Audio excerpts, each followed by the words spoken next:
Today our Reelroller came in, so I want to replace the front of this unit where it's got the rolling wheels, and I want to put the Reelroller on.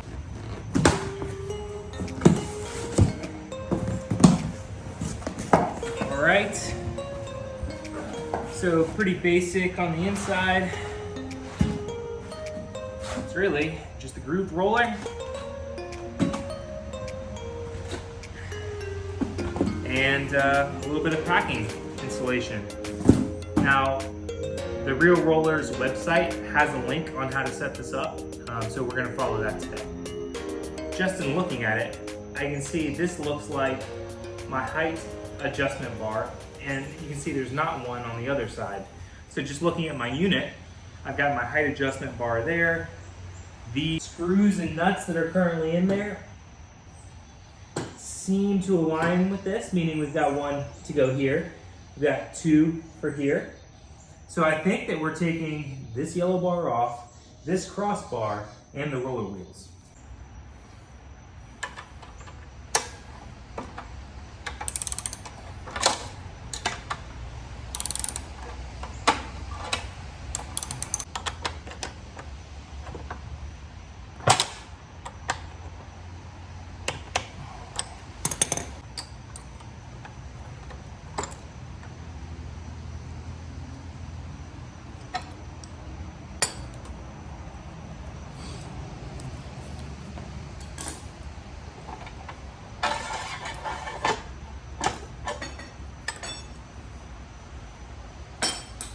Okay, so that's off.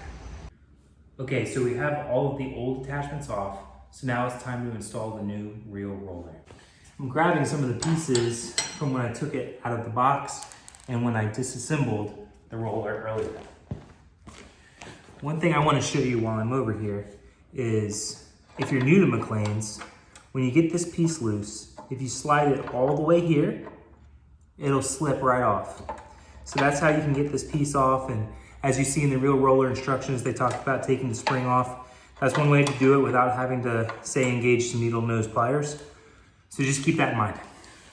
So what they advise is to reassemble this in reverse order. First thing I'm gonna do is put this piece back on. Not sure if you can tell, but it's got a square head on it. So if you look, the hole does have a square backing. So we're gonna line it up. Then I'm gonna take the Reelroller.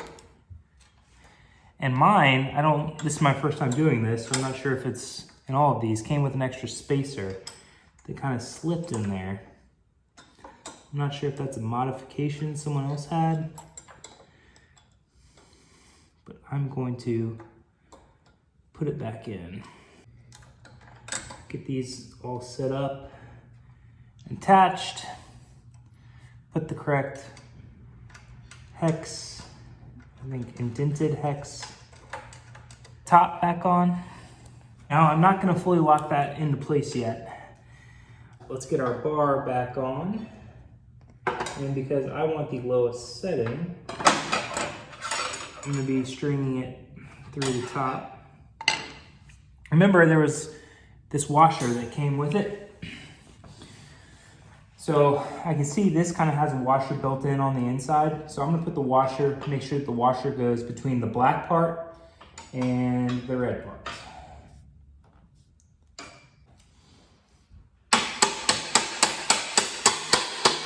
Give it a few quick taps on the other end just to poke it through.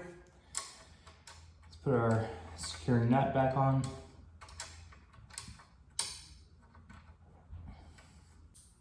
Okay.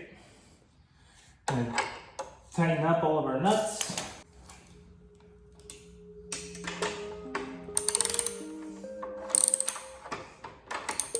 So now that that's done, we can take our needle nose pliers and reattach this.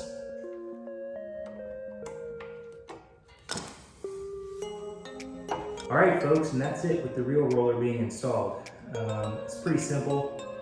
It was about a maybe 20-minute process, and I'm a newbie at this, so you probably get more efficient as you go. I know my old push mower, it was getting to where it was kind of gliding across the lawn. I could tell that I wasn't getting as deep as I wanted, so I'm really excited to test out these groove rollers and to try to get into those lower levels of the lawn. I have it set on the lowest setting possible just because that's where I want to cut my grass. But yeah, I mean, it's definitely easy to adjust these types of cuts once that's on there. I'm excited to test this out.